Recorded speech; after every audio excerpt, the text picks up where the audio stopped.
2023년 10월 6일 아침 경전산책 시작하겠습니다. 법구경 126번째 개송, 제9장 악의장, 악의품 10번째 개송. 어떤 이들은 모태로 들어가고 악업을 저지른 이들은 지옥으로 가며 선량한 이들은 천상에 가고 번뇌가 없는 이들은 완전한 열반에 이른다. 여기서 모태로 들어간다는 말을 여기 지금 밑에 주석서에 보면은 마누사 갑과라고 해서 인간의 모태 이렇게 되어 있습니다. 그러니까 모태로 들어가는 것은 인간도 있고 동물들도 있지만 여기서는 기본적으로 인간으로 태어나는 것을 말하고 있습니다. 어떤 이들이 인간으로 갈까요?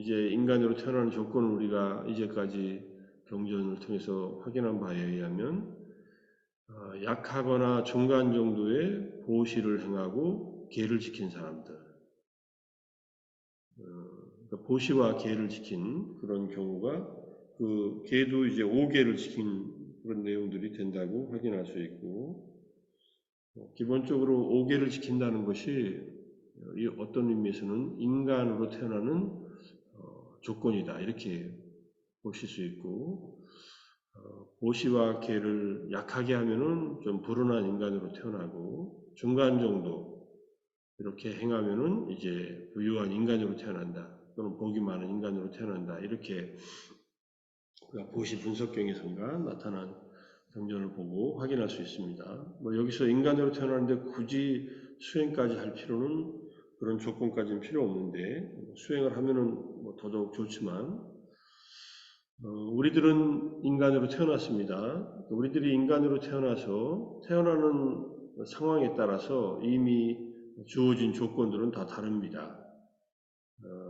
좋은 곳에서 좋은 부모를 이제 만나서 인간으로 태어날 수도 있고, 별로 안정되지 못한 곳에서 또 부모들도 또 복이 없어서 또 여러 가지 열악한 환경에서 살고 있는 그런 부모를 만날 수도 있습니다. 불교의 입장에서 보면은 부모를 만나는 것과 또 자식으로 그 부모 밑에서 또 자식으로 태어나는 것은 굉장히 밀접한 인연이 있습니다. 일방적으로 부모들이 태어나게 하는 게 아니라, 낳는 것이 아니라 자식이 될 존재들이 부모가 될 존재들과의 법이, 조건이 어느 정도 일치할 때 만난다 이렇게 얘기를 합니다. 때로는 좋은 관계로 만날 수도 있고 때로는 안 좋은 관계이기 때문에 가까이서 태어나는 경우도 있고, 과거에 원수지간이 부모 자식 간에 태어나는 그런 케이스도 있고, 모든 케이스가 똑같지 않습니다. 훌륭한 부모 밑에서 태어나서 좋은 교육을 받고 좋은 성장 과정을 거쳐서 그리고 이제 출가를 해서 또 깨달음을 얻는 그런 사람들도 많이 있기 때문에 우리가 그냥 부모 자식 간을 원수지간이라고 생각하면 안 됩니다. 단지 이제 부모가 자식들한테 베푸는 것을 보면은 뭔가 이 자식들에 대해서 부모가 해줄 일이 많이 있고, 그런 측면에서 보면 부모가 약간 빚을 진 입장이 될 수도 있지만은 꼭 딱히 그렇다고 볼 수도 없는 그런 내용들도 있고 해서, 어쨌든 부모는 자식을 낳아주고 길러주고 또 독립하도록 또 도와주기 때문에 부모의 은혜는 다 갚을 수 없는 그런 그만큼 막중하다라는 가르침이 있습니다. 부모의 은혜를 갚기 위해서는 우리가 부모로 하여금 믿음을 갖게 하고 보시를 행하게 도와드리고 계를 지키게 하고 지혜를 갖추도록 도와주면은 비로소 부모의 은혜를 갚을 수 있다 이렇게 얘기를 합니다. 자식들이 부모에게 할 수 있는 그런 효도의 방식이 세속적인 방식으로는 다 갚을 수 없다.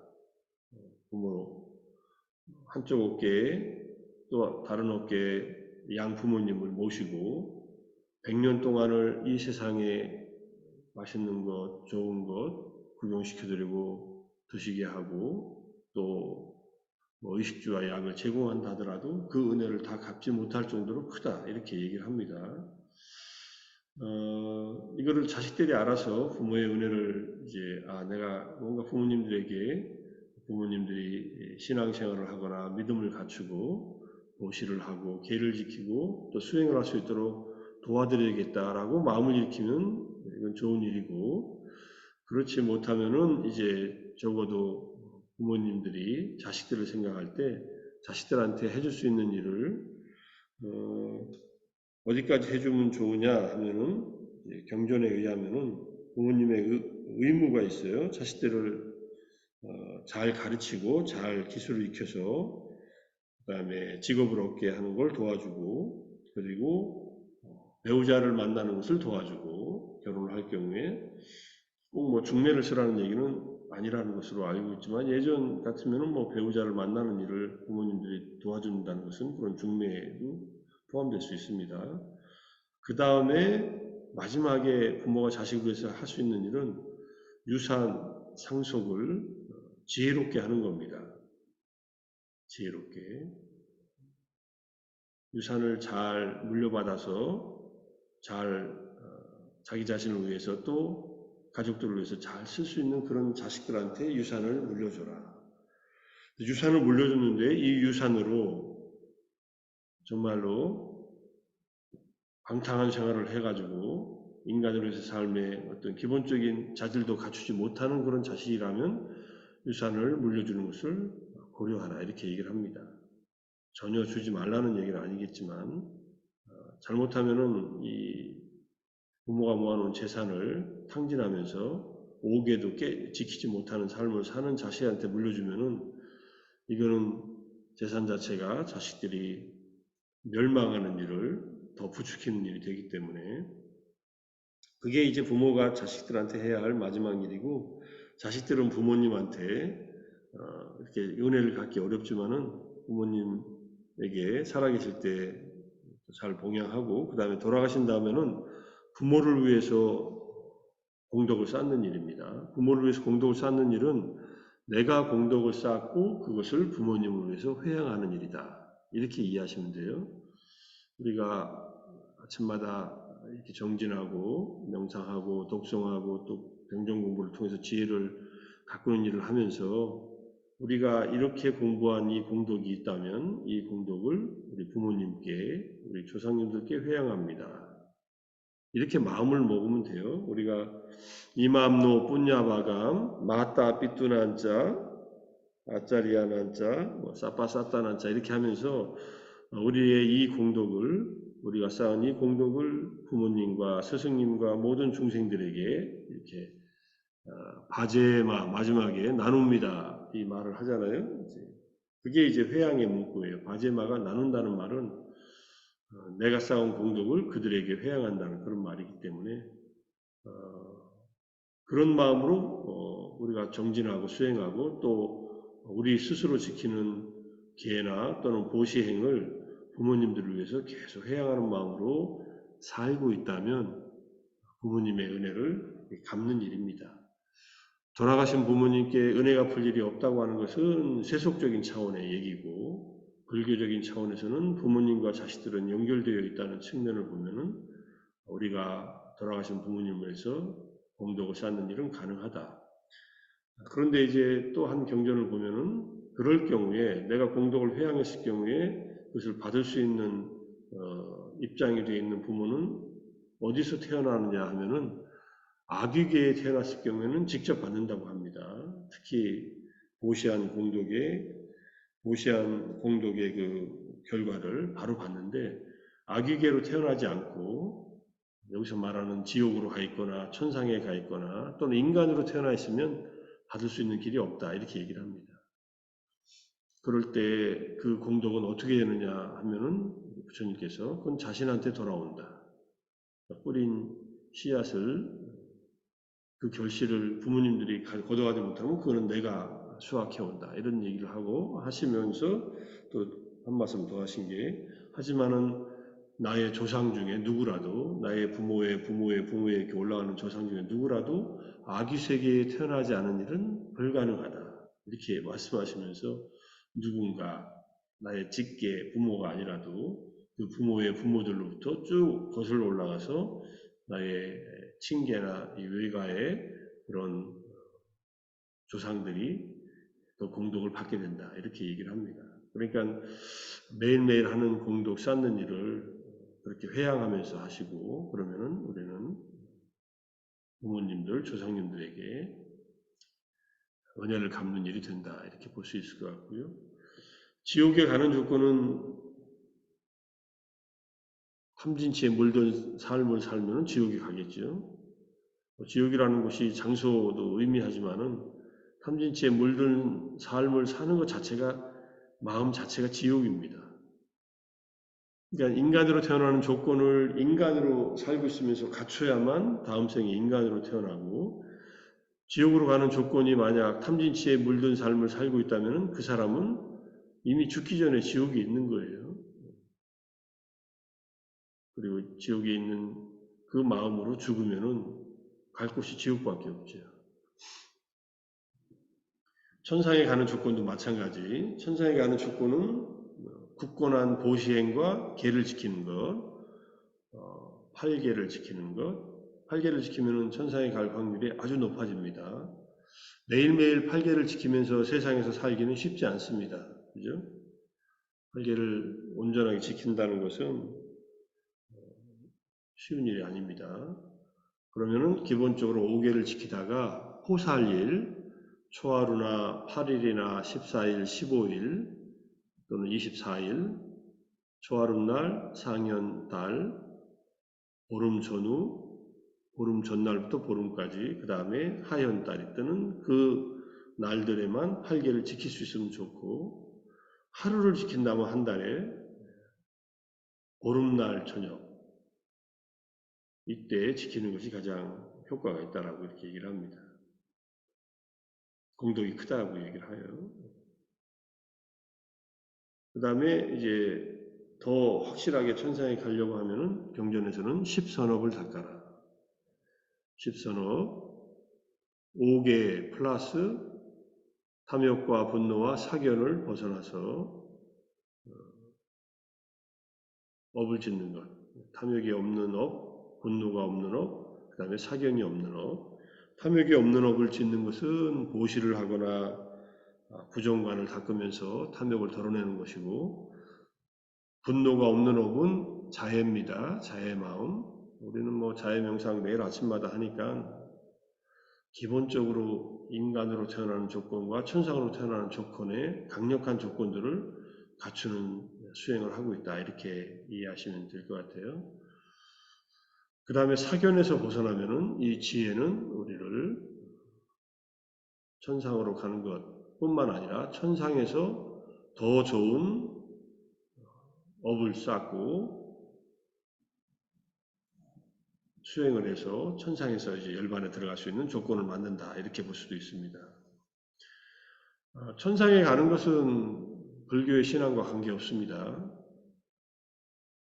불교의 신앙이 있다면 천상에 갈 수도 있고 부처님에 대한 믿음이 있는데 탐진치에 물든 삶을 살면은 천상보다는 지옥이 더 가깝습니다. 불교는 믿음에 의해서 다음 생이 정해진다고 하지 않고 믿음도 하나의 조건이다 이렇게 얘기를 합니다. 믿음을 가지고 좋은 업을 쌓아야만 천상에 태어나는 것이 그냥 태어나지 않는다 이런 얘기입니다. 제가 오늘 이제 이 개송 하나를 갖고 쭉 설명을 드리는 내용들이 우리가 이제까지 공부했던 내용들을 한번 복습한다는 의미로 말씀을 드리는 겁니다. 불교인이 아니라도 여기서 말하는 많이 베풀고 계를 지키고 적어도 5개 정도를 잘 지키면 천상에 갑니다. 뭐 이웃 종교, 타종교인들도 그렇게 잘 살면 천상에 갈 수 있는 거예요. 그러니까 천상은 그리고 윤회의 끝이 아니라 윤회의 좋은 오아시스다. 갈망에 목말라 하는 중생들이 그래도 촉촉하게 목을 적실 수 있는 그런 쉼터다. 쉼터이지만 목적지는 아니다. 목적지는 어디냐? 완전한 열반이다. 완전한 열반, 파리 니빠나예요. 파리 니빤 띠라고 되어 있는데 완전한 열반은 번뇌의 완전한 소멸입니다. 번뇌가 없는 이들, 아사와, 아사와가 세 가지 번뇌이니까 삼루, 욕망의 번뇌, 까마 아사와, 존재의 번뇌, 바와 아사와, 무명의 번뇌, 아비짜 아사와. 여기에 하나 더 보태면은 디티 아사와 견해의 번뇌, 네 가지 번뇌가 있다라고 또 얘기하는 경전도 있습니다. 뭐 디티는 무명의 강화된 형태니까 어리석음에 DT를 빼고 무명만 넣어도 DT가 들어가 있다라고 보셔야 되고요. 그래서 결국은 욕망과 감각적 욕망을 추구하는 존재들은 욕계에 태어나고 색계나 무색계의 존재가 되기를 바라면서 이제 그런 욕망이 있으면은 여전히 색계나 무색계에 태어나고 그것은 이제 천상 중에서도 좀 높은 천상, 높은 차원의 천상이죠. 이렇게 보시면 되고 여전히 무명, 어리석음이 남아있으면 3계에 머물게 된다는 것. 그래서 이 세 가지 룰을 개정의 삼아 또는 팔정도를 실천함을 통해서 멸진시켜야 된다, 제거해야 된다. 그것이 완전의 열반에 드는 조건이다.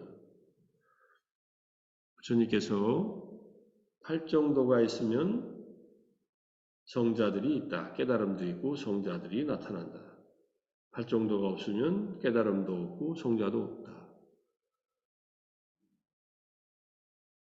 내 가르침 안에만 팔정도가 있다. 이것도 강조하셨습니다.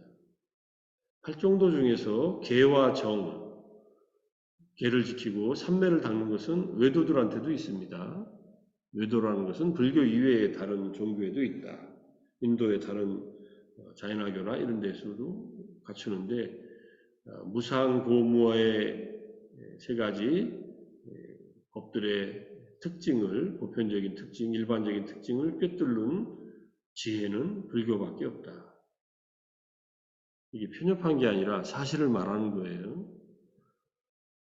잘 보세요. 이 세상에 있는 여러 가지 사상이나 종교나 철학이나 보더라도 무아의 통찰을 이루게 하는 것은 찾아보기 어렵습니다. 찾아볼 수 없다는 것은 아닐 수 있어요. 왜냐하면 우리가 알지 못하지만은 누군가의 가르침이 무아의 가르침을 가르칠 수 있습니다. 그분이 어떤 형태로 태어났든 벽지불의 형태든 독각의 형태로 태어났다면 더더욱 그렇고 그런 분은 불교를 실천하는 것이 아니다라고 말하기 어렵습니다.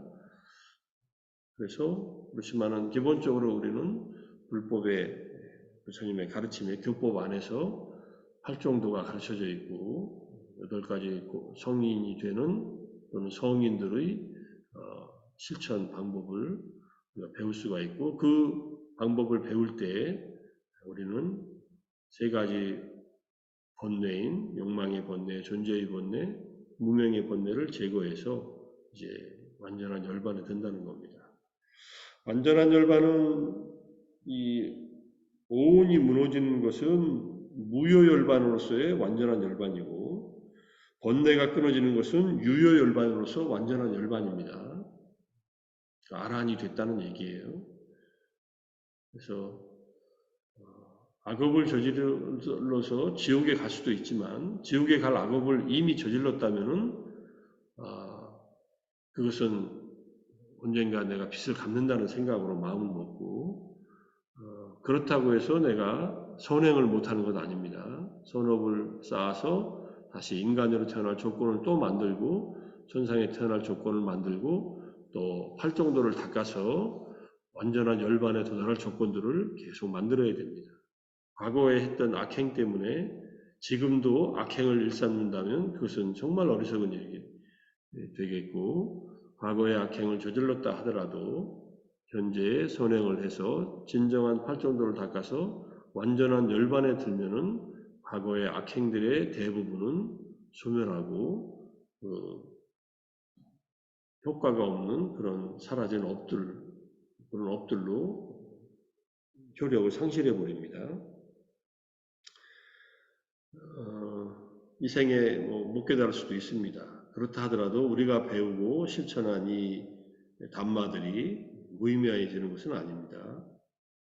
그래서 그런 믿음을 가지시고 또 우리가 믿음을 확인하면서 믿음이 내가 수행을 통해서 얻어진 지혜와 조화를 이루면서 믿음과 지혜가 조화를 이루고 정진과 삼매가 서로 균형을 잡아서 굳건한 마음 생김으로 5가지 마음의 기능을 정진을 통해서 5가지 마음의 힘으로 신, 정진, 염정회를 확고하게 하면은 그때의 완전한 열반, 그것이 또 팔정도를 갖추는 일과 같은 내용이기 때문에 완전한 열반에 도달할 수 있다는 것을 잘 이해를 하고 최대한 여기서 말하는 선행으로 말하는 보시, 지계, 그 다음에 수행도 이제 사마타, 위파사나 이 수행들을 매일매일 쉬지 않고 이어가면서 삶의 정말 중요한 가치를 잘 정해서 내 마음을 정화시키고 내 스스로 나에게 유익한 삶을 살고 주변 사람들에게도 뭔가 유익한 일을 해줄 수 있는 그것이 보시의 형태로 하든 계를 지켜서 보호를 하든 또 지혜를 닦아서 그 지혜를 나누어 주든 이러한 삶을 살아가려고 하는 마음을 잘 다지고 우리 앞으로 남은 삶을 초점을 잘 맞추면은 주님께서 우리에게 전해주시고자 했던 그러한 유익함, 궁극의 유익함으로써 완전한 열반에 도달하는 길이 점점 더 확고하게 다져진다. 이렇게 이해하면 좋겠습니다. 여기서 제가 설명을 마치지만 뒤에 경전을 좀 전부 선품 가져왔는데 이건 다음에 기회가 날 때 설명을 드리겠습니다. 오늘 여기까지 말씀드리고 오늘 하루도 인간의 품위를 잘 유지하고 천상에 가는 길도 닦고 완전한 열반에 이르는 조건도 활정도를 닦으면서 갈 수 있도록 정진하는 하루가 되기를 다짐하면서 아침 명상과 아침 독송과 아침 경전 산책 마무리하겠습니다. 수고하셨습니다. 감사합니다. 감사합니다. 감사합니다. 감사합니다. 감사합니다.